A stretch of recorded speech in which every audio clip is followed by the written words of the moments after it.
မင်္ဂလာပါဒီဗီဒီယိုလေးကတော့2026ဒုတိယနှစ်ဝက်9လပိုင်းကနေ12လပိုင်းအထိသောမတ်တွေရဲ့ကံကြမ္မာကိုကျွန်တော်ကဟောကြားပေးလိုက်တာဖြစ်ပါတယ်သောမတ်တွေအတွက်ဒီအချိန်မှာအရင်လိုမဟုတ်ဘဲနဲ့တိတိတာတာပြောင်းလဲလာနိုင်တာထူးခြားစွာတွေ့မြင်ရပါတယ် toxic relationship တွေအပြီးတတ်နိုင်တာမိမိရဲ့ dark side တွေကိုစွန့်လွတ်နိုင်တာ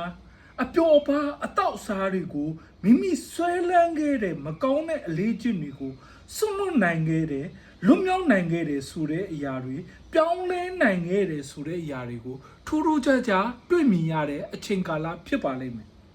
ဒီပြောင်းလဲကမိမိဘဝအတွက်ရေရှည်တည်တံ့ကောင်းမွန်စေမှာဖြစ်ပါတယ်ချစ်သူအသေးရရှိတာခီးသွားရင်ချစ်သူနဲ့စုံတွေ့တာချစ်သူနဲ့အတူတူခီးသွားတာတွေဖြစ်မဲ့အချိန်ကာလလေးဖြစ်ပါတယ်မိမိကိုယ်ကိုအချစ်ရဲ့လှုပ်ဝက်ချက်ကြီးကိုသိရှိနေတယ်လို့တော့ခံစားနေရမယ့်ကာလမျိုးဖြစ်ပါတယ်အလောက်ကင်မှာနာမည်ကောင်းရတာပျော်ရွှင်စရာဖြတ်တန်းရတဲ့အချိန်ကာလလေးဖြစ်ပါတယ်ဝင်ဝင်လန်းကြောင်းကောင်းတာတွေကြုံတွေ့ရမှာဖြစ်ပြီးတော့မိမိရဲ့သစ္စာရှိတဲ့လုပ်ဖို့ကင်ဘတ်တွေကြောင့်မိမိရဲ့ဝင်ငွေလမ်းကြောင်းများအလောက်ကင်တဲ့များရရှိမဲ့နမိတ်ကလေးတွေ့မြင်နေရပါတယ်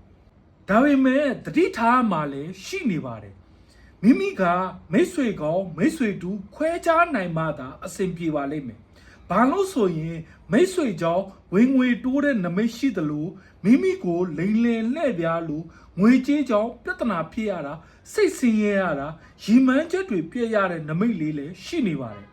ဒါကြောင့်ညံနဲ့ရှင်ပြီးလင်းလာဆန်းစစ်ပြီးမှလှုပ်တင်ပါတယ်ရင်းနှီးမြုပ်နှံတင်ပါတယ်ကျမ်းမာရေးကတော့ကောင်းမှုမဲ့အချိန်ကာလလေးအဖြစ်တွေ့မြင်နေရပါတယ်ခီးထွက်လိုက်ရင်ပိုလို့တော့စိတ်ကြည်နေပါဦးမယ်စိတ်မရှိတာစိတ်တူလွယ်တာတော့သတိထားပေးပါဒါကငွေကြေးနဲ့လည်းဆက်ဆက်နေလို့အလင်းစလိုလုံးလိုက်ရင်ငွေလိမ်ခံရမယ်ငွေကြေးပြဿနာတက်ပြီးတော့စိတ်ဆင်းရဲရတာလေးတွေတွေ့ရလို့ထပ်ပြီးတော့သတိပေးပေးရစေ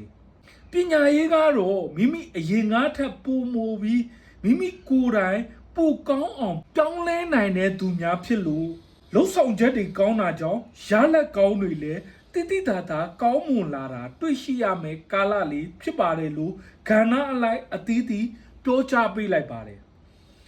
ကျွန်တော်စီမှာ personal consulting လို့ကျင်နေဆိုရင် CB မှာလာရောက်မေးမြန်းစုံစမ်းနိုင်ပါတယ်ကျေးဇူးတင်ပါတယ်